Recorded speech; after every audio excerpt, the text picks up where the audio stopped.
Step into the shadows with Paranormal M, your guide to the extraordinary. Subscribe, tap the notification bell, and join us on a quest for the unknown. Brace yourself for our newest spine-chilling stories. We hope you're up for the challenge. The Man at the End of the Hall. Many years ago, my family was getting back from vacation. And when we got home, my brother took the car and headed out with his girlfriend. Since we had just gotten home from a long trip, my mother decided to do a load of laundry. She began heading upstairs with a small basket of clothes, and as she left the laundry room, she saw a tall, dark figure standing at the end of the hallway. Terrified, she ran upstairs, and as soon as she reached the top step, she got a call. My brother had gotten into an accident, and the ambulance was on the way. A few days later, after surgery and some recovery, my brother and his girlfriend were just talking to us about what happened. And he said, "Mom, I saw you at the crash." Confused, my mom asked what he meant. He said, "Mom, I saw you. At the end of the hallway, you had the laundry basket in your hands."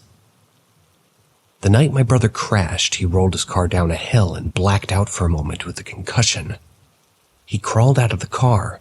His girlfriend ran to him and hugged him. He didn't remember where he was, till he heard the ambulance headed down the road. As he turned his head to look at it, his already broken neck gave out, and he was resuscitated at the scene. He was dead for almost a full minute. At that time, he went home and saw my mom and described the clothes, the hair, and the laundry she was holding. It was insane. He made a full recovery and hasn't crashed a car since, though he still is a fucking idiot driver.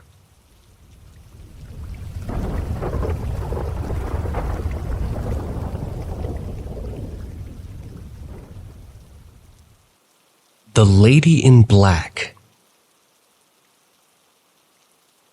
It was the night of a party of some sort, and my sisters had a few friends over. We were all getting them just pretty much ready to go out.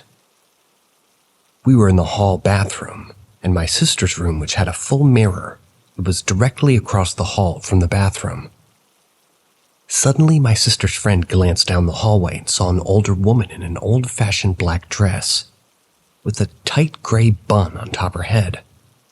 The reflection of the woman sitting at our dining room table was so clear, she got curious as to who it was.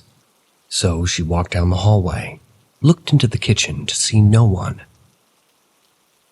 All the chairs were empty, except a coat hanging across the back of a chair. She got all of our attention. From the end of the hall, we looked into the TV's reflection and we tried to figure out if the shape was just from the coat. That's when we saw her head move, and we all screamed. Our mother ran out of the room and we explained what was happening. She looked down the hall and she too saw the woman. She walked into the kitchen with caution. We directed her toward the woman in the reflection. Very carefully she inched closer till her hand was inches away. Carefully she grabbed on, but before she could even push the chair, the figure disappeared, leaving an empty space in the reflection. There was no possible way that the figure was the same coat that we now could see clearly. We all were so scared from that point. We all finished getting ready in my sister's room. We turned the TV around, and the next day we moved the TV to a different place in the room. We didn't want to risk seeing her again, especially if we were alone and freaking ourselves out. This woman became popular at her home, and there are many other stories involving her. She's known as Gertrude to us, the Lonely Lady in Black.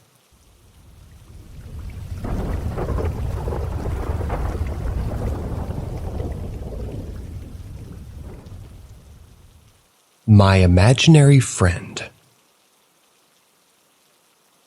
When I was little, I was constantly being bullied by others, mostly because I was different. It was both physical and mental bullying. Kids, teachers, adults around me, and my siblings. I got so bad that I tried to kill myself at 8 years old. I had 2 friends, and even they were distant toward me, especially when others were around. At 6 years old, I began to be alone all the time, and I began hearing voices and seeing people who became my friends. My parents, assuming I had created imaginary friends to cope with being alone, went along with it. In the middle of summer, I had gotten very close with my friend, and we had played many games together and spoken about things going on, and that was when things began to get weird. She had started to talk to me about things that hadn't happened yet, coming to me in the middle of the night, opening my closet door while everyone slept, sat on the edge of my bed. I shared a bunk bed with my sister. She always slept on the top bunk. She never woke up any time she came into the room, no matter how loud we were. After talking to her for a while, she began to talk to me about how my mom was going to fall down the stairs, or my brother would break a bone, or that a plate would shatter, cut someone. It got scary. I would tell people to be careful so as to avoid these things, but no one took me seriously. They would still get hurt. One day she told me she needed me to do something for her. She needed me to lead her to my body, like lead her with it. She touched me for the first time. Her skin was hot and cold at the same time. It felt like she had burned me, then put ice over it. It sent shivers down my body, causing me to become temporarily paralyzed. I screamed, waking my parents up, causing her to run into the dark closet and disappear. And that's when I began to tell my family about her nightly visits, and the things she would tell me about how she touched me. My mother decided to call a medium. Without telling the woman a single thing, she immediately came to me, asked me about things that she shouldn't have known about, began telling me to tell the girl that she was not allowed to be here, and that I don't give her permission to be in my house or be near us, that I wasn't her friend and she needed to leave. And I did that night. She came to my room and told me how angry she was that I told everybody about her, basically, and that she was supposed to be a secret. And that's when I told her I didn't want her around, and that she was scaring me and I needed her to leave and never come back. She laughed at me, giving me chills and leaving an eerie feeling. She walked up to my face and said, "Fine, I will leave." She grew tall, and as she walked into the closet, darkness swallowed the whole doorway and slowly receded till it was back to normal. For the first time in months, I slept great and I wasn't scared. I felt relieved. For a week or so, everything went great. Until one night, I got up to go to the bathroom. Walking into the hallway, I found out that the bathroom light didn't turn on. Headed back to my room, found the door closed and locked, along with other rooms in the hallway. I looked back and I saw a dark shape move in from the bathroom. Dread took over my body, began to panic, pounding on the doors in the hall but getting no answer, trying to open the doors and staring straight ahead, fearing what I would see. And after a while, I just gave up, sinking down to the floor, placing my head on my knees. I began to hear whispers, echoing from the hall. I peeked up and looked around and saw a dark looming figure peering down the hall. Slowly it stalked toward me. I screamed, buried my head into my knees once again, just waiting for the figure to get me, but it never did. Instead, I heard my brother's voice as he wrapped his arm around me. I looked up to see his face full of dread as he asked how long I was sitting there. I told him everything, and he gently knocked on my parents' bedroom door, waking them up, telling them everything that had happened, and how he had heard me screaming as he was walking up the stairs to the kitchen and came running. For the next week, I slept in my parents' bedroom, and one night was when I was woken up to a slight creaking noise. Looking over, I saw the closet door opening, and then she appeared, slowly walked over, leaned over me, pinning me down and paralyzing me. Couldn't scream, I couldn't move. She sat over me as if just wanting the perfect moment. That's when my mom moved next to me. I got the chance to scream. Woke up my mom, and she looked over and she saw it. The thing I saw as a little girl was the dark figure from the hallway. She was speechless. She was trying to wake up my father as it slowly inched its face closer to mine. And finally, he shot up, alerting it, causing it to leave. Finally, I could move. It was over from there. I was then baptized, and we moved houses.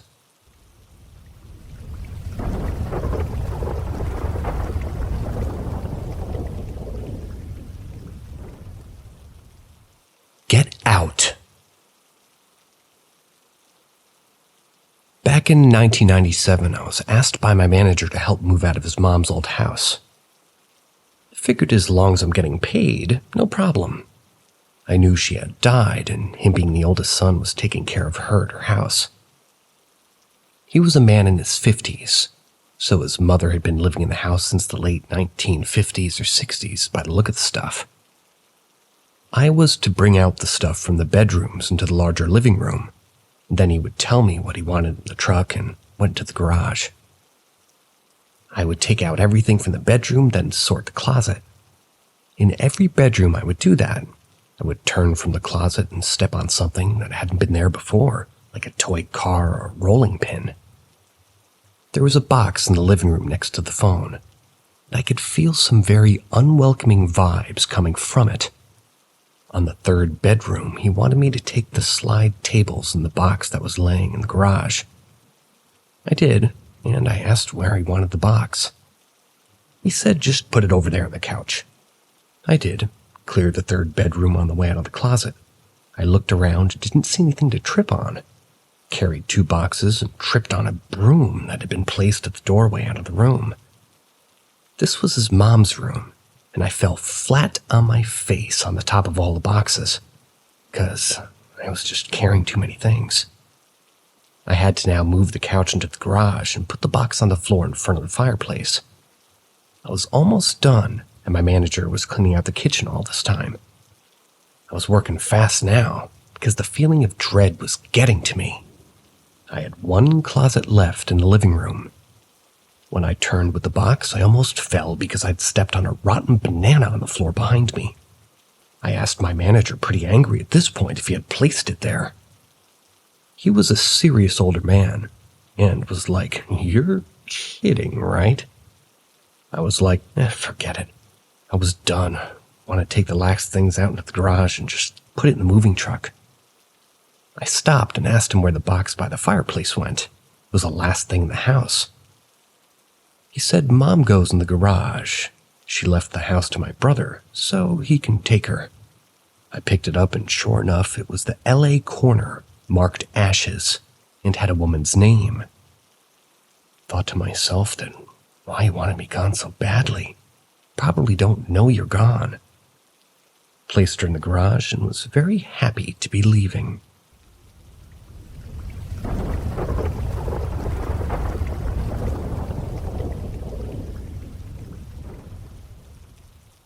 I'm sorry. A year after high school, I went to spend the night at a friend's house. It was the first time. I had kind of visited a few times beforehand, but I'll call it the first time. We were going to drive somewhere early the next morning. He had in the past told me that his house was haunted, but I had never experienced something like that outside of my own home. After dinner with his family, we went into his backyard with his pit bull. It was not aggressive, but was somewhat trained to be, if needed, as a guard dog. As we sat in the yard, the dog began to sniff around his fence that was covered deeply with ivy. We both turned to look when it started to growl. Next thing we knew, the rather heavy dog flew back 10 feet or so, came running at us like a scared pup. We figured it was some kind of animal, and the dog had jumped back. But the way it flew, I had my doubts. It was as if somebody had thrown it back, but there was no scurrying or noise in the fence. We poked at the fence with broomsticks and nothing. The dog went in the house and wouldn't come out. It was still light out. My friend proceeded to tell me that things had been going on in the past few months. His uncle had died, and there were strange things going on in the house. We opened the door to the garage where his uncle would stay when he lived there. It was summer in LA, quite warm, but in the garage you could see your breath, and the light would only go maybe a foot or two. We closed the door, and when it got late, I slept in the living room couch. That night I awoke to the clear sound of boots walking up and down the hallway. I was freezing. I figured it was best to keep my eyes closed. I felt inside that this was not a person. I drifted back to sleep, though, eventually. In the morning, I told my friends, and he said that that was my uncle.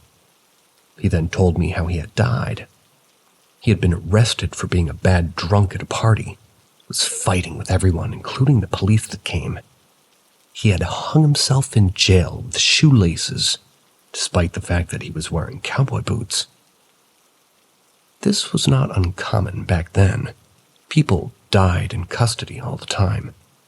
When his father got home, he told him that he had hard, no bullshit man sort of tell me he had seen his nephew outside his window once. The look on his face like he was pleading for forgiveness. This was the first paranormal experience I had outside my house. Never spent the night there again.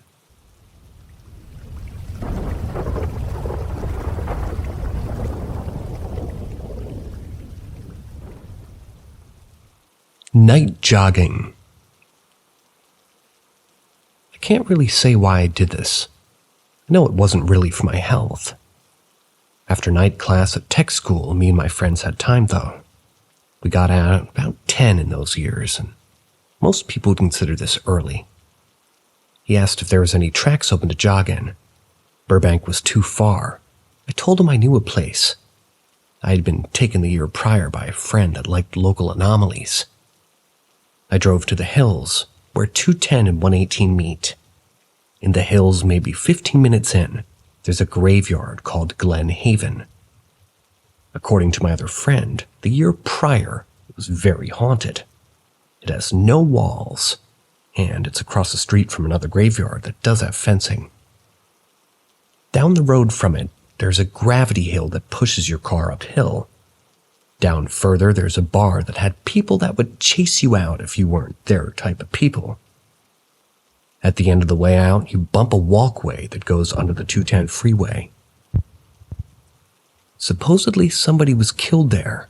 You can hear the screaming if you go up into the middle of it at night. The gravity hill is, well, the bar is always closed when I've gone. I heard the screaming at the walkway, but I could see it being an echo. But the graveyard. Me and my friend walked out and told him that we could run across and back for exercise. After some debate, I told him that was kind of forced conditioning. We would be compelled not to stop until we got back. I didn't want to know how right I was. By then it was almost 11 p.m. and we started our run. I started to hear a little girl giggling. As we continued, there was no lights in or around the graveyard. I could see what looked like fireflies. They're not native to Southern California. At least, I've never seen them here. We started detecting movement by the time we reached the other side, started running back almost in panic.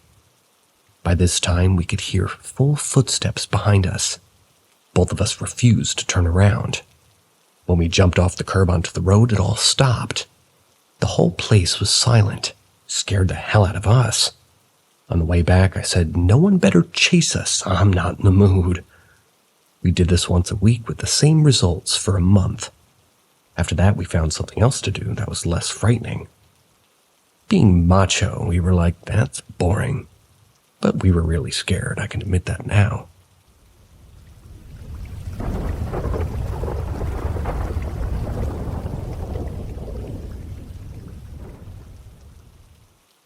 It was not a happy ending. Early in my work repairing police cars, we had a very strange few days. I was working at a huge repair facility, repairing police cars. We had a vehicle get towed in, filled with blood and brains on the driver's seat and floor. They wanted us to drive it in so we could remove bullets in the engine compartment. We refused to drive it in, and the policeman that worked there put plastic on the seat and drove it in himself. It took a few hours to dismantle the car until we found all the bullets. After that, they just left the car there in our shop. I inquired about moving it, but they said no, just leave it. We did get a story about it, though. The quick version is that a suspect brushed an officer on the floor and ran into the car and tried to run him down. The officer discharged his weapon, and one round took him in the head. After they left, the vehicle almost pulsed with negative, angry energy. The whole mood of the shop was dark. At lunch, a motorcycle fell off the repair lift, something that hadn't happened before or since. An hour after that, a tow truck came, and apparently the part is the RPM were running high because the PETA was being used. It ran in reverse for 150 yards through our large parking lot, hit a box truck at about 30 miles an hour, 15 feet from the motorcycle lift that had failed. The mood kept getting darker. At the end, the mechanics were asking if they could put religious candles around the car. I told them no. We can't have open flames in the shop. When the time came to close it, it was just me and the late shift mechanic. When I walked the floor, the solvent tank light bulbs were blinking throughout our shop. We were very uneasy, especially as I approached the car. I could see flickering reflected on the window of the car next to it. In that reflection, I could see someone kneeling near the source of the flickering. I got angry and started yelling, "I told you guys no candles." When I and the mechanic next to me turned the corner, there was nothing. No men, no candle, nothing. I told the mechanic, "Let's get the hell out of here," closed the shop and left. The car was there 3 days with minor incidents, but mostly we stayed away from it. When they took the car, it was like night and day. When I first saw the movie The Grudge, I thought to myself, yeah, I can see that happening. Enraged death can stain things.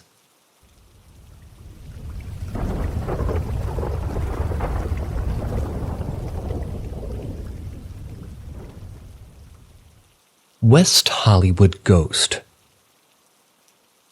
In the year and a half I was assigned to work at a police station in West Hollywood, I saw many strange things, but most of them are different forms than this. I had contact with the trustees. They would talk briefly from time to time, but I was working for most of the day. For those of you that don't know what that is, it's basically prisoners that are non-violent and have small sentences that live in the station doing menial jobs. One day, one comes up to me, says that he couldn't sleep because there was thumping in the bathroom next to their dorm.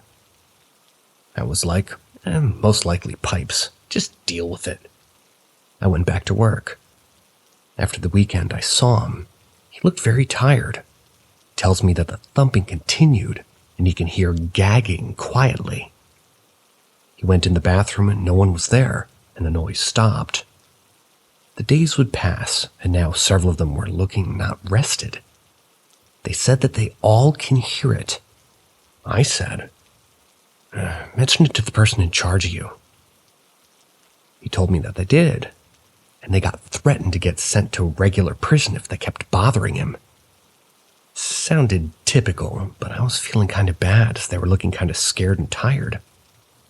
When I ran into the person in charge of them, he said that that complaint came up every now and then, but there was nothing they could do. Everyone knew that 5-year prior trustee hung himself in that bathroom. Everybody was sleeping when it happened. The problem would solve itself when the scared prisoners asked to be sent back to regular prison. There's nothing I could do, so I decided not to tell them because nothing good would possibly come of that. They were all gone by the next week, and their replacements must have been heavy sleepers because I didn't hear anything about it after that.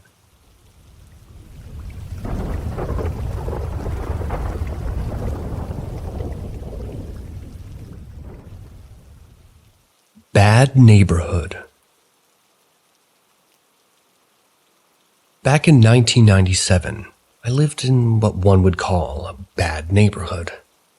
It was in the San Fernando Valley, so it wasn't the worst LA had to offer, though. The apartment was under the stairs, halfway to the back. The rent was cheaper than the other apartments, and I was glad to have gotten it. It was just me and my girlfriend at the time living there. What was odd was that, well, it had 2 steps from the door to the floor of the apartment. I don't know why, and it was the only one like that. What it did do was make it cooler, almost cold all the time, despite the outside temperature. The kitchen and living room were open to each other, and the door led to the bedroom. You could see 80% of the apartment from the bedroom. The first odd thing that happened was that night I could hear someone walking around outside my door and then knock. Sometimes I was in the living room and could see clearly that no one was out there. A few weeks the TV or radio would turn on, then the volume would go up. At the time I figured that somebody had similar electronics and maybe that was causing it. It wasn't until a drawer came to open in the kitchen that something fell on the floor late one night. It was the knife drawer, and the chef's knife was on the floor. I was in my bedroom and I could see across the apartment and no one had been there. Started asking the neighbors, but they mostly were just, wanting to keep to themselves, you could say. The next night I woke up to quiet sobbing that stopped when I went into the living room. The next day I struck up a conversation with an older resident. I asked about my apartment and he smiled. Told me a few years back there were some pretty weird gang members that lived there. They used to make a noise and kind of trouble everybody. They tried to stay away from them. One day they got in a fight in the apartment and stabbed someone to death. They just up and left him there. Took a week or so to call the police when it started smelling. They couldn't get the smell out because it was in the subfloor. The solution was to tear it out, tear out the carpet and the tile and the cement under it. Looking at rough cement, about 1 foot around the whole apartment, it made sense. He then told me that there's more. I was like, great. He told the next people who lived there, who had a teenage daughter, and she had a boyfriend in the building. They broke up later and he would watch her come and go, and with hate in his eyes. Lucky for him, he didn't hurt her physically, but what he did do was hang himself on the stairs just outside her door, looking at it. He knew she left for work early, and of course she found him. Later I talked to the lady that lived in the apartment where the dead boyfriend lived. She said she could hear someone opening her door and then walk down the hallway toward the apartment. I did not renew my lease after a year of ghosts and the actual dangerous gang member that lived in these apartments.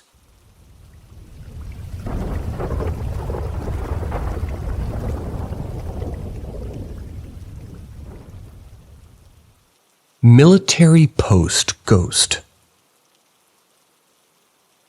My family and I lived in Fort Campbell, Kentucky for 8 years. The first house we lived in, there were seriously signs of it being haunted.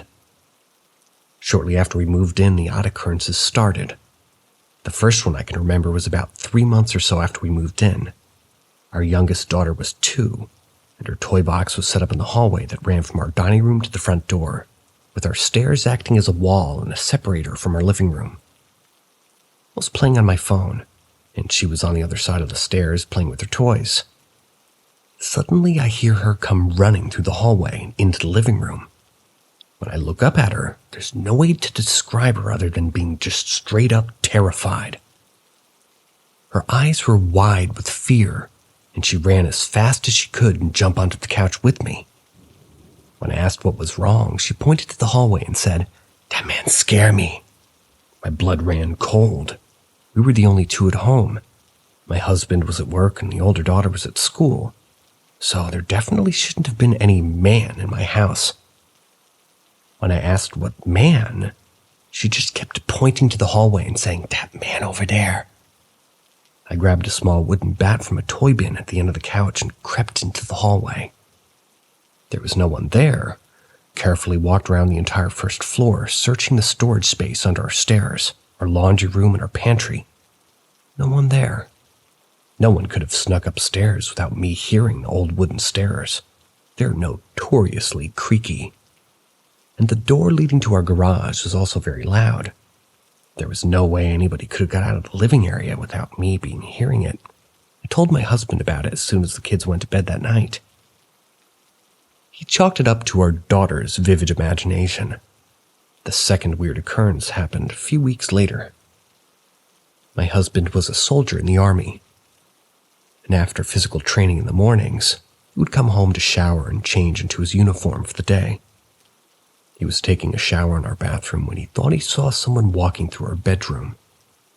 Our shower curtain had a clear panel across the top, and he showered with the door open because of the poor ventilation in the bathroom. From the doorway to the bathroom, you had a clear view of our bedroom. He said out of the corner of his eye he had seen someone walk next to our bed and bend over our nightstand. But when he asked me about it, I told him I'd never come upstairs. He was weirded out, but thought maybe he imagined it. We ended up getting a dog shortly after. Our beautiful bulldog was named Eleanor, and unfortunately, soon after getting her, we learned that her youngest daughter was deathly allergic to her. Because of our daughter's allergies, Eleanor had to stay downstairs, and at night we would kennel her in our dining room. It wasn't long that she began to bark at the hallway, the same hallway my daughter had claimed to see a man that scared her.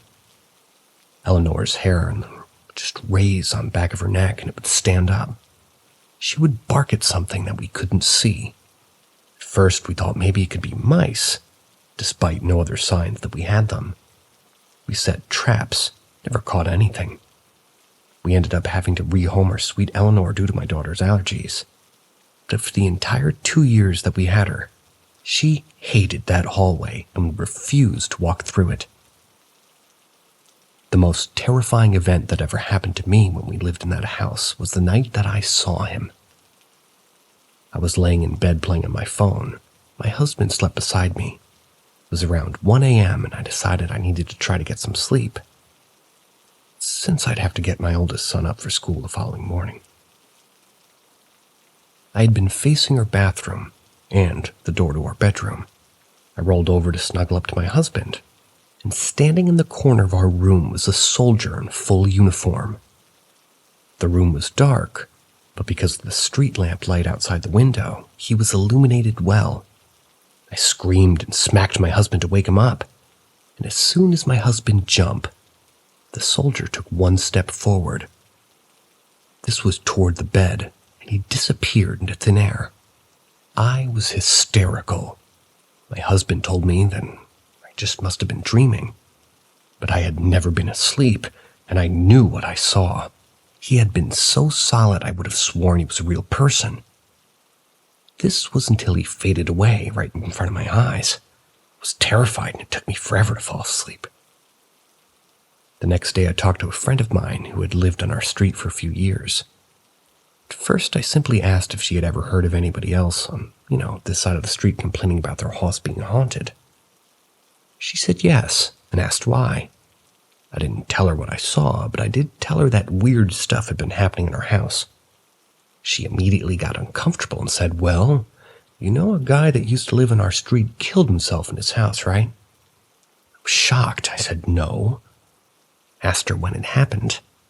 She explained that when she and her husband first moved in, they used to have block parties in the cul-de-sac at the end of their street. Shortly after they moved in, they went to a block party to meet their neighbors, and someone at the party told them that it was a good thing they hadn't moved in a couple months earlier, because one of their neighbors had committed suicide after returning home from war. They said he had suffered from PTSD and shot himself one night. And, with it being a military post, it had really shaken up the whole neighborhood. My friend wasn't sure exactly which house it happened in, but judging from what we had all seen and experienced in my house, I was sure it was mine. We had tons of other experiences in that house. We lived there for 6 of the 8 years that we lived in Fort Campbell. There was always something weird or unexplainable happening there.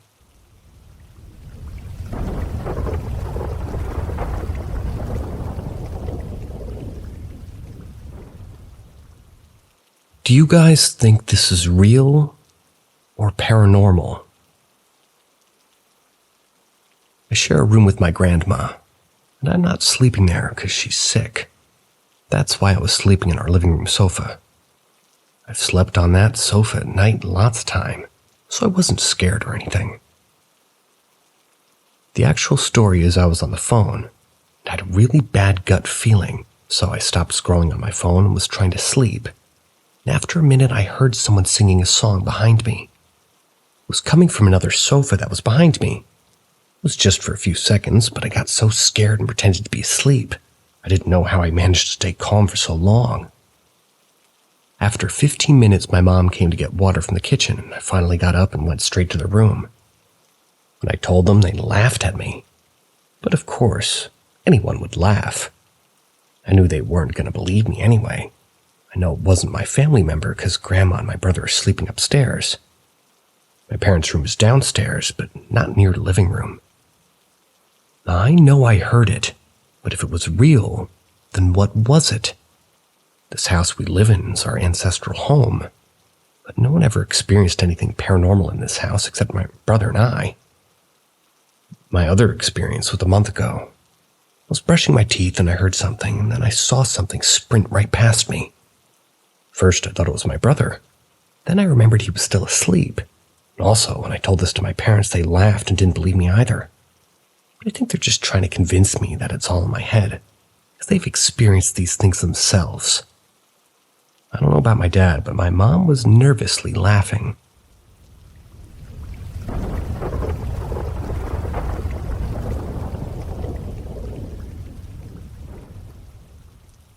Horrifying dreams and bruises after move. Me and my roommate we moved into our new apartment, and it's been like a month. Since the first days, weird things started happening. Like I started finding my hat inside the sleeve of my jacket multiple times in the first few days. Never put that there, nor did my roommate. And things started to fall, and doors would open by themselves. The house is old, and we're moving, so we thought nothing of it. We burned some Palo Santo and thought that was it. Then my girlfriend came to visit. She told me she woke up in the middle of the night, feeling like something horrible was behind her and watching us sleep. I brushed it off as sleep paralysis. But then I too started to wake up, always around 4 a.m., always feeling like I'd been woken up. My roommate sometimes hears what sounds like pebbles falling on the floor. My roommate too wakes up around the same hours and feels watched.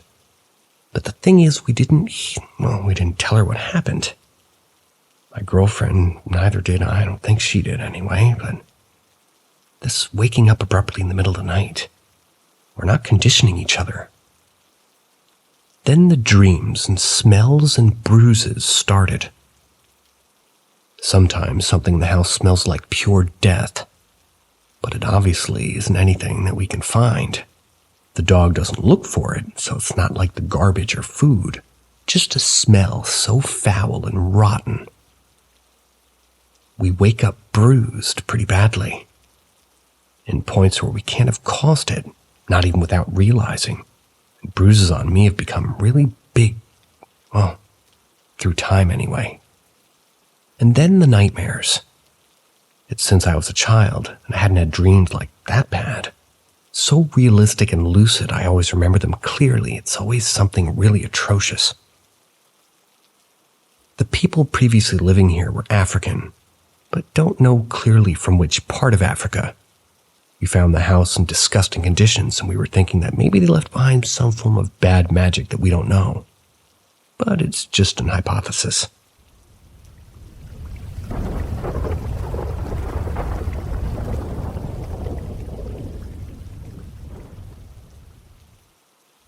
The weird house on 39th Constantinopolis Street in Agia, Greece. Okay, this is a series of events I haven't pieced together until last summer, otherwise known as summer of 2021. So when I was younger, around the age of 10, we visited the third time in my life, and the first time I remember clearly my grandaunt Eugenia's house in Agia, Greece. This time was the first that we visited, and she wasn't with us anymore. She had passed away. That summer, I remember it very vividly. I had constant dreams of her visiting me and lighting up the whole candle that was hanging over my bed at night. It was something she used to do, when we were visiting anyway. Because at the time, there was faulty wiring in my room and we didn't use any of the plugs, and the candlelight also worked as a nightlight. So I wouldn't stumble on any furniture in the night when I'd get up to use the bathroom. Usually after those dreams, I would wake up to find the holy candle lit or slowly going out since it was morning. That summer was also the first time I was allowed to explore the neighborhood with my 5-year-old sister. Not as far as we would have liked. But one evening, my dad and my Aunt Helena had a fight. When my dad gets angry, he leaves and goes for long walks. It's something he does to calm himself down.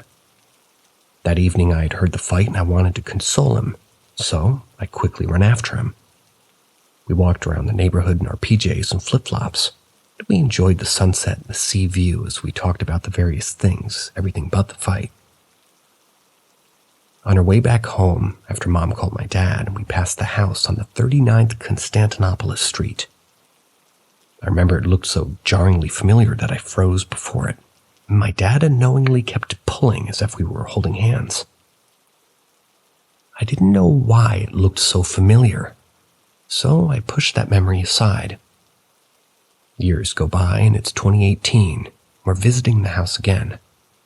This time, I've had an anxiety attack that was so bad that my mom suggested I remove myself from the house, or the thing that caused me anxiety, otherwise known as my phone and social media.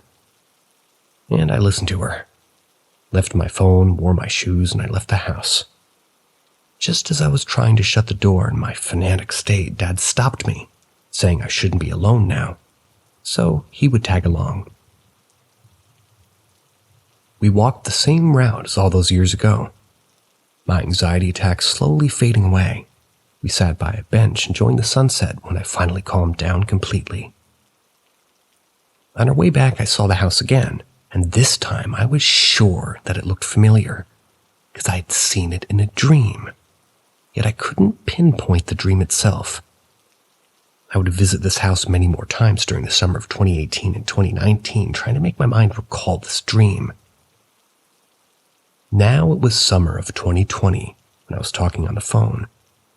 And since on the street we had better cell phone signal, I was pacing around the neighborhood. This is when I heard music coming from down the street. Now keep in mind, this neighborhood is located above nightclubs, and it was summer. Music is always present, either by the nightclub or because many of the houses in the area are summer houses. Everybody has their windows open. But this music didn't fit in. It sounded like it was coming from a gramophone.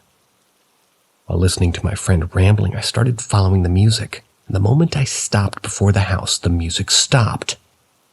I jumped when I heard the sound of glass breaking that came from the balcony of a house next to the one I was staring at. Shook my head, thinking again that it came from a different house, and the sound just spread out.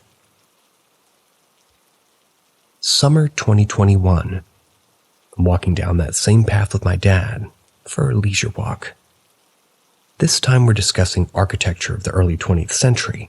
My dad stops before the very same house and points out how the house looks old, but the terrace looks relatively new, maybe 1950s. That was when I automatically correct him, saying that the terrace is older, but the renovation might have been around the 1950s. He looked at me confused, wondering how I knew that. But I just shrugged and pointed lamely that the brick the whole house was covered in was exactly the same, but the railings were different. If they hadn't stored the brick to use the ladder, it must have been built all at the same time.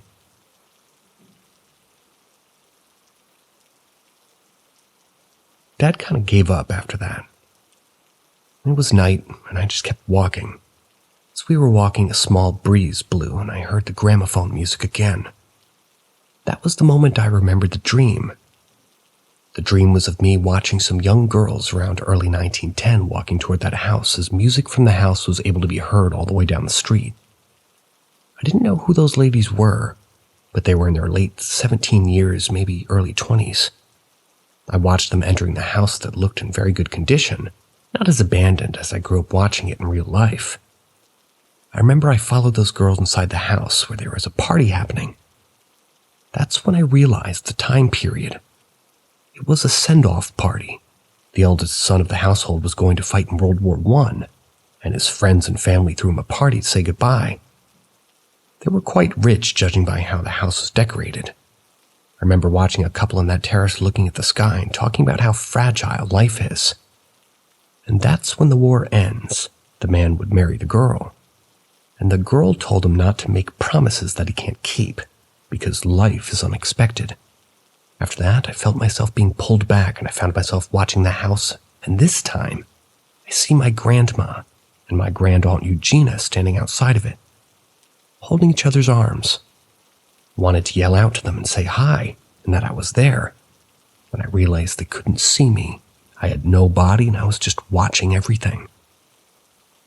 Judging by how old my grandma and grand-aunt Eugenia were, I would say it was like the early 1950s, and I could see construction happening around the house. My grandma and her sister, they asked what they were fixing to the construction worker, and he answered. They were fixing the railing because the granddaughter was bringing her fiancé from Australia, and the wedding would take place at that house. Grandma and her sister commented about how happy they were for the granddaughter to finally be settling down, wished the construction worker good luck before leaving and continuing their stroll. I followed them, but I kept feeling being pulled back, and I was screaming for my grandma to hear me. The last thing I heard was my grandma talking to her sister about the job she took at Pella, the teacher. I was wondering if it was worth, going this far away from Agio, their hometown. After that, I was pulled back into the house, and it was now abandoned. I couldn't get out. I was crying and slamming my fists against the main door. Something else scared me after that. I jumped up awake and I was crying in my sleep. I have no idea what that was, but after I recalled the dream, I went back and started staring at the house and wondering why. Why did I dream about this when I was 10? I haven't watched a dream about that house ever since, but I feel a pull towards that house. I don't know why, especially the terrace.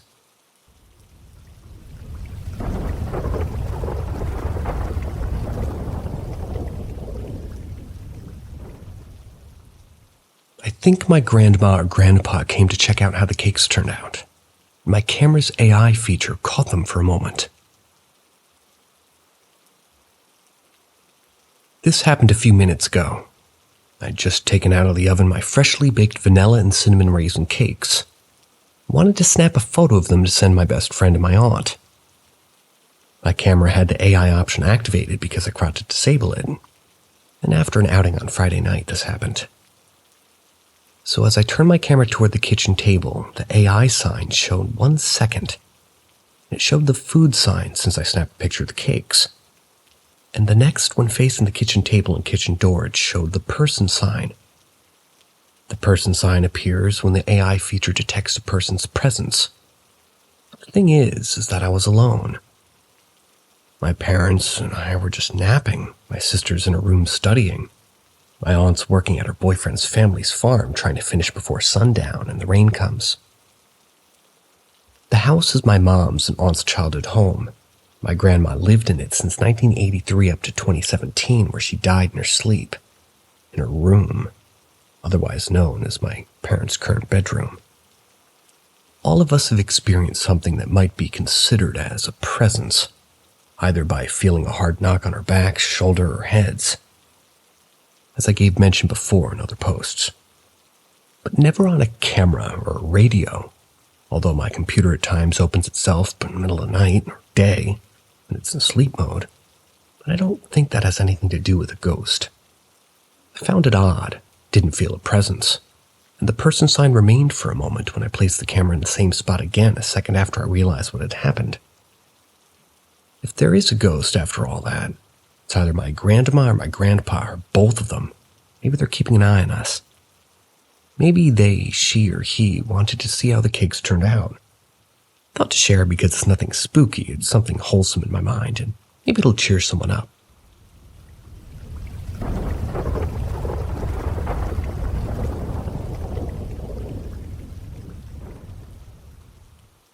My dad and mom's voices. This happened on Sunday the 16th of January 2022. The first event happened at 8 p.m. I was in the wash closet of our house. We have a full bathroom and a wash closet, and I had a coughing fit that sounded really bad. As I've calmed down, I'm trying to catch my breath and I hear my mom's voice coming from the full bathroom, asking me if I'm okay. The bathrooms are connected with the common airway. We usually use it to speak to one another if it's necessary. Otherwise, it's used as an airway. I say that I'm okay and I get out of the wash closet and I go to knock at the full bathroom's door to reassure my mom that I'm okay. But nobody was in the bathroom. My mom was in her room on the computer. Confused, I asked my mom if she's been in the bathroom the past 5 minutes, and she said she hadn't. She didn't want to lose any moment of her friend's radio program as she was keeping her water intake to a minimum. I just shook my head, going with my afternoon. The second event happened at 6 a.m. I was about to head to bed after spending the entire night writing. I'm more creative at night. And I decided that it was enough of writing for tonight, and I went to brush my teeth and pee before bed. I'm peeing when someone knocks on the door. Then I hear my dad's voice asking me if I'm okay. I say, yeah, and he says, all right, before I hear him enter the kitchen and open the small kitchen light, and I hear him prepare the kettle for his coffee and prepare my sister's breakfast. I look at my phone and it's 6:15 a.m. I think that Dad might have woken up an hour earlier than usual, because he couldn't sleep perhaps. He usually wakes up at 7 a.m. and starts waking my sister up for school. It wasn't unusual for my dad to wake up at 6 or 5 or not sleep at all at night. He'd be reading comics on his computer waiting for 7 a.m. to start. So I shrug it off and get on with my thing. But when I finish and I'm sort of shutting the light off, I turn to say good morning to my dad, but the kitchen is empty and dark. Dad is nowhere to be seen. I gently go to my parents' room and I can hear my mom and dad's snores, so I go up to my room to sleep. At 7 a.m., I woke up to the sound of my dad's alarm clock. I get up to go ask my dad if he went to the kitchen around 6 a.m. and he said no, but had a dream of getting a glass of water from the kitchen.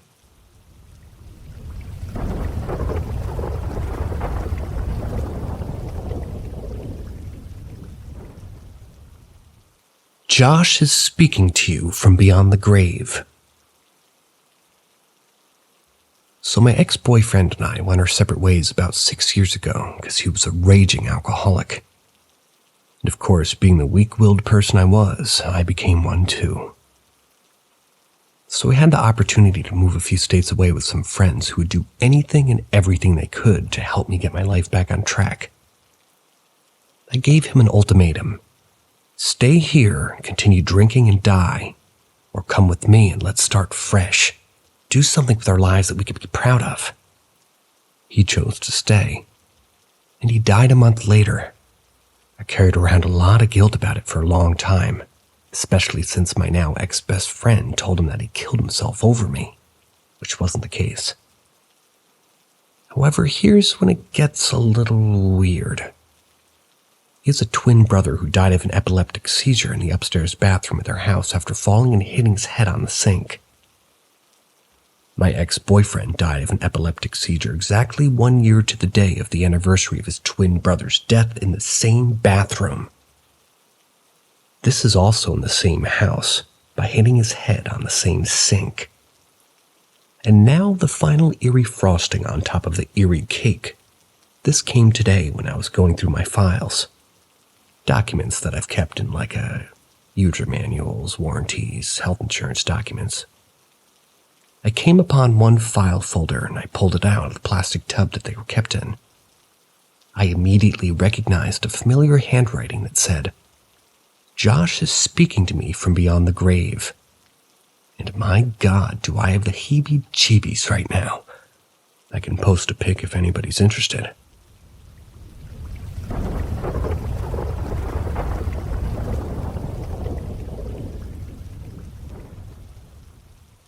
There's a snake in my boot.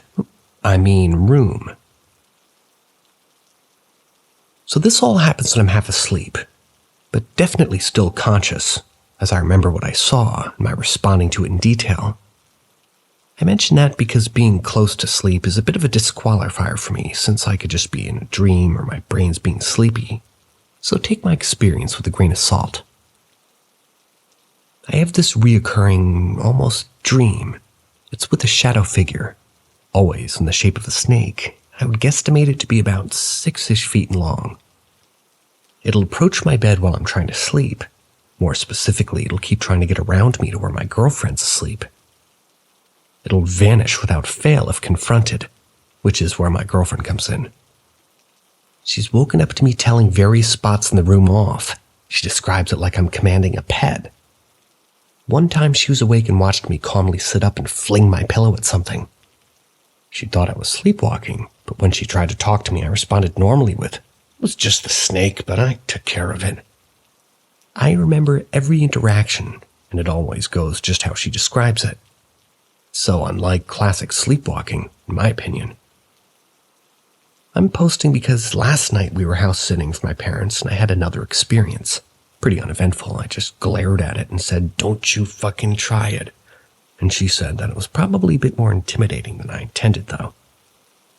But this morning she made the comment that it was weird that this only happens at my parents' house, and only when we stay at this one specific guest room.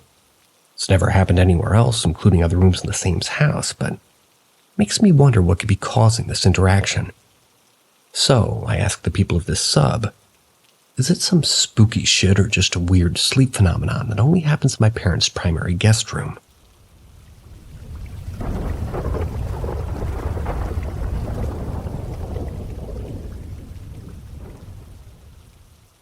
Responding to a possible poltergeist. So a while ago I responded to what I think to be a poltergeist. I responded to a house in a rather okay neighborhood. Houses that were pretty well taken care of despite mostly being built in the early 80s. Most, if not all, 2-story homes too. Early in the morning, dispatch notified me of a possible home invasion or robbery. This was at one of the houses by an anonymous tip from a supposed concerned neighbor. The following is details that I jotted down in my patrol book shortly after the incident. Note: I was not present when my lieutenant or sergeant was taking pictures. That was added in shortly after shift change. My lieutenant told me about their experience.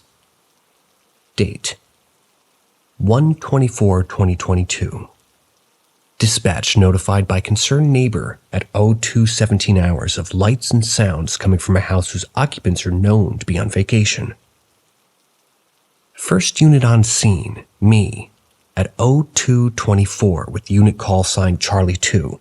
Shift sergeant arriving approximately 2 minutes at 02:26. Upon initial inspection of the home, no evidence of forced entry on either front and back doors were locked.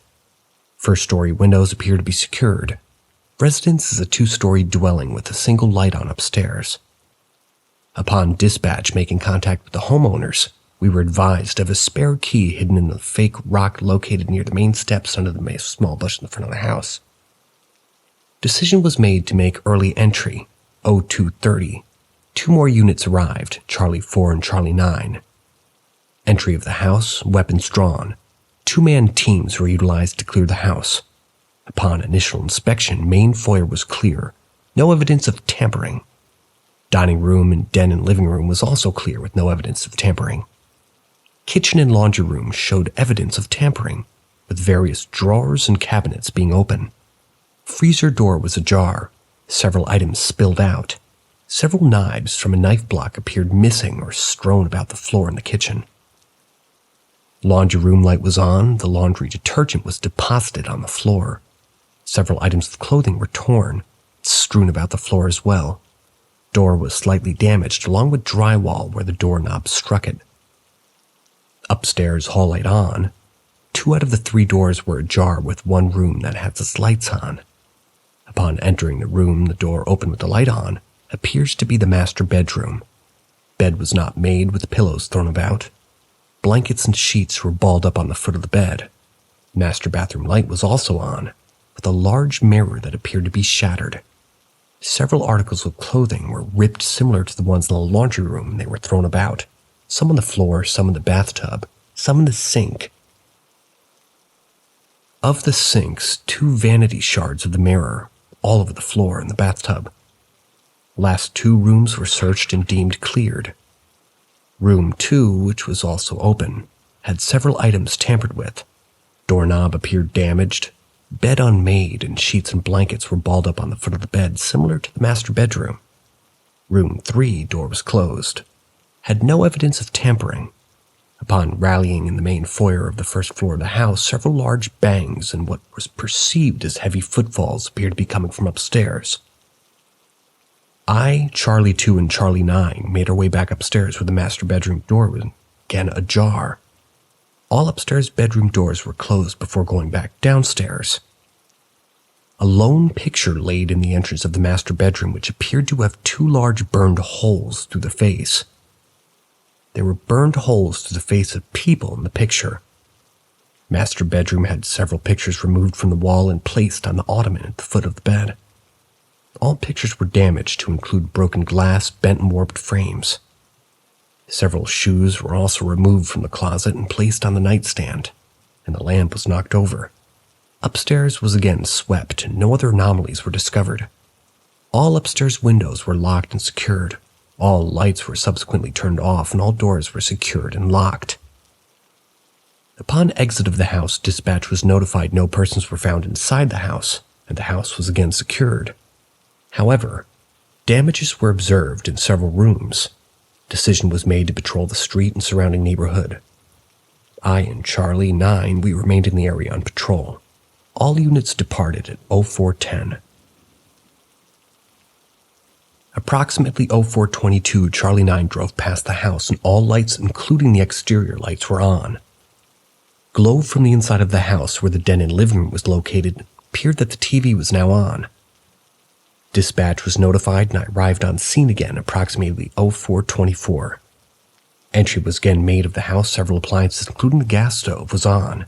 All 5 burners. Microwave, garbage disposal, TV, all of them were on with full volume. Dryer was running along the washing machine. A radio could be heard playing at full volume upstairs. First floor was again cleared. Upon clearing the last room, the laundry room, heavy footfalls along with the sounds of grunting and dog-like growls could be heard from upstairs. No dog was present or observed the first time we entered. Our presence was announced. We made our way up the stairs. Again, weapons drawn. Sounds were emitting from the master bedroom and orders to step with hands up held high and plain view was demanded. These orders were announced several times, all the while a sound of growling and murmuring was heard. Upon entry of the master bedroom, the nightstands were now upside down on the master bed. All drawers from the dressers were open and clothing articles were strewn about. All noises, including appliances, stopped once we made entry into the master bath. All lights, including the master bath lights, were turned off without us doing so. Upon exiting the master bedroom, going down the stairs and exiting the front door of the house, we notified dispatch of our findings. Concluded that we will have no longer having a need to enter the premises. Charlie 1, Shift Lieutenant, and Charlie 2 arrived on the scene to document the findings at approximately 0500. Pictures were taken of the scene to include the damages observed before being forcibly pushed by unknown entity. Charlie 2 sustained minor abrasions on left forearm and minor laceration behind right ear from being knocked over. No further personnel are permitted on premises until arrival of homeowners. All pictures and reports were given to investigations for further follow-up.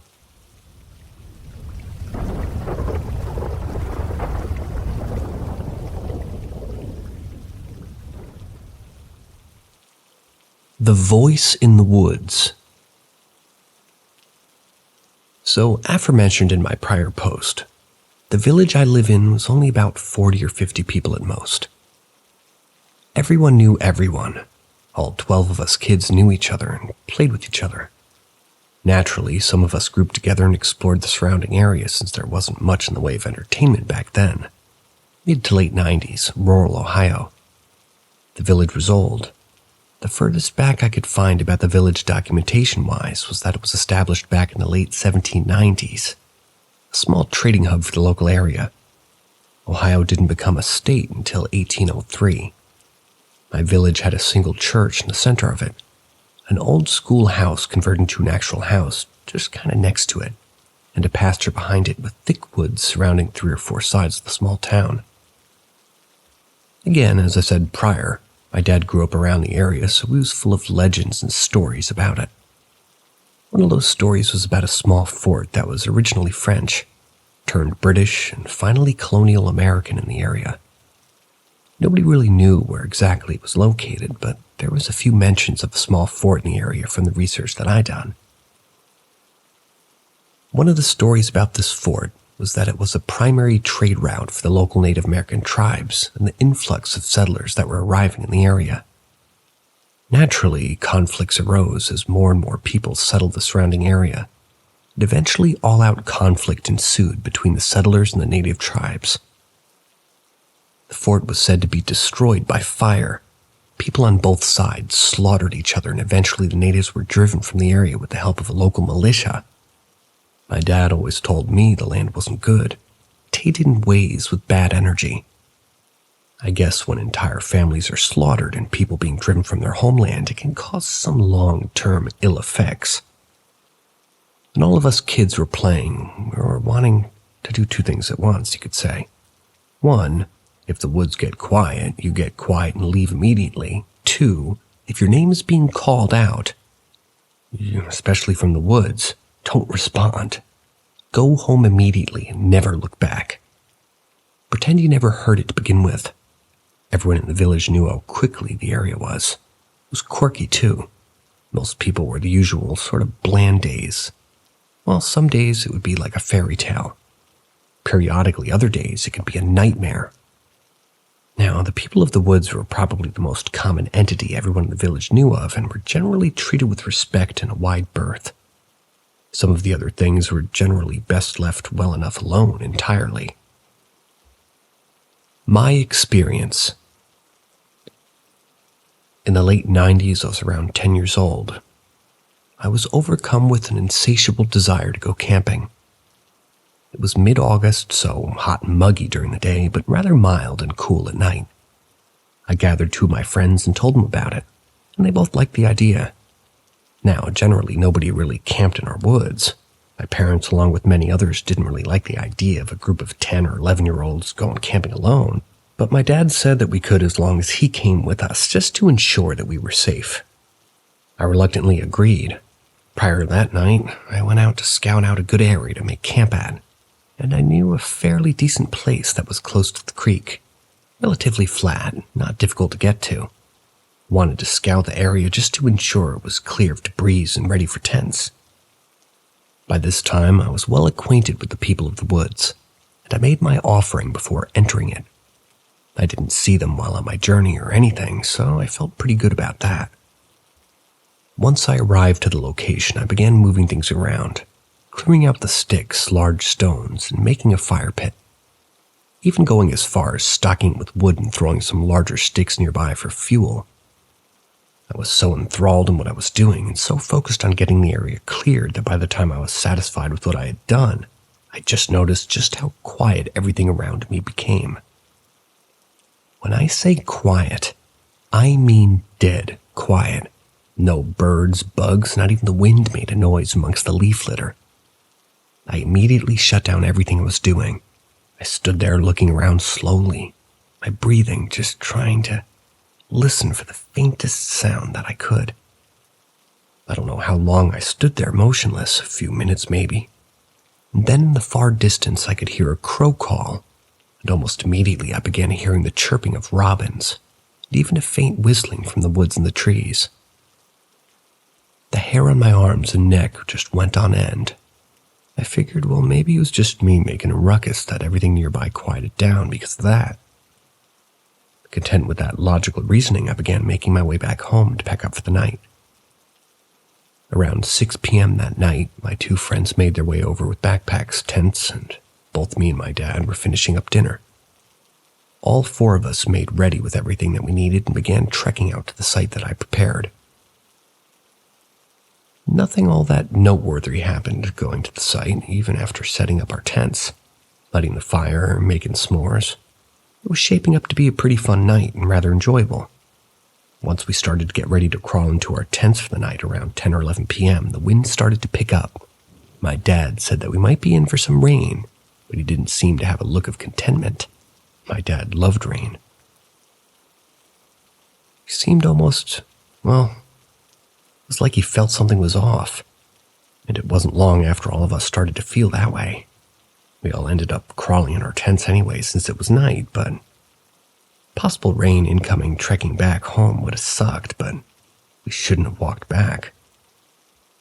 We situated our tents in a half circle around the fire pit, which were all facing the creek, and the back of the tents facing the wood line. My dad was to the left of me in his military surplus tent, me in my cheapo Walmart single-person tent just barely large enough for me, my two friends to my right in their own tents. The wind howled for some time, half an hour to an hour before it calmed down. Then it got quiet. No crickets, no wind, no wildlife. The creek itself, which usually bubbles happily along, sounded muted. All we had was the faint glow of embers from the fire pit in front of our tents casting a warm glow. I could hear my heart throb in my ears, and I knew my dad and two friends were just as anxious as I was. I could hear them shift uncomfortably. I heard one of my friend's tent zipper. Naturally, I undid my zipper too to see what was going on. As soon as I popped my head out to look, I saw my dad come out of his tent with the machete that he had. He was facing the wood line. My friend had his head poking out too, asked if I heard that noise. I didn't hear anything, but my heart was pounding so hard it was hard hearing him even whisper. We both partially got out of the tent to see what my dad was looking at, but all we could see was the inky darkness. And then I heard it, a distant, faint, hello. It was coming from some ways away in the darkness of the woods. I could see my dad shift uncomfortably in his feet, white-knuckling his machete, looking to the wood line. Then again the voice called out again, hello. It didn't seem right, it was off-putting, almost as if whoever was speaking was trying to speak in a very feminine voice, faint and fragile. My dad motioned to grab some of the extra wood next to the tent and throw it on the fire, which I reluctantly did. Leaving the perceived safety of my tent didn't really sit well with me. As the fire began to slowly grow in brightness, my dad stepped backwards near the fire and stood there facing the wood line. By this time, my other friend popped his head out of his tent too, and all three of us, including my dad, were watching the wood line. We were all unsure of what to expect. Nothing came out, and we didn't hear the voice again. An hour passed, and by this time my dad was sitting on a large stone next to his tent, one leg crossed and a machete in his right hand, watching silently. Only the sound of cracking fire echoing against the shale cliff face across the creek was heard. Several hours passed, and both my friends went out to get their tents. Only me and my dad was out. Me tending to the fire, my dad watching and waiting. I could hear rustling to our right just beyond the light from the fire in the tree line. My friend closest to it popped his head out, looked at me and asked me, "What?" As if he was watching me to repeat what I said. I didn't say a word. Hadn't said a word since I got out of my tent the first time. Put my finger up to my lips and motioned to be quiet. But the time I did, my dad was standing next to me and told both of us to shush. Immediately we heard someone say, "Come here." The same off-putting feminine voice as earlier. All three of us just stood there peering in the direction of where the voice came from. Shortly after, we heard what sounded like somebody move back deeper into the woods. It didn't sound heavy, it sounded light, like something lightly trotted back into the woods. That was the last time we heard it. Shortly after, I'm reassured earlier that morning that just before daybreak, wood life returned. Crickets, the distant chirp of birds, and the whisper from the wind through the leaves. Once daybreak came, we all broke down our tents, packed up, and began hiking back home.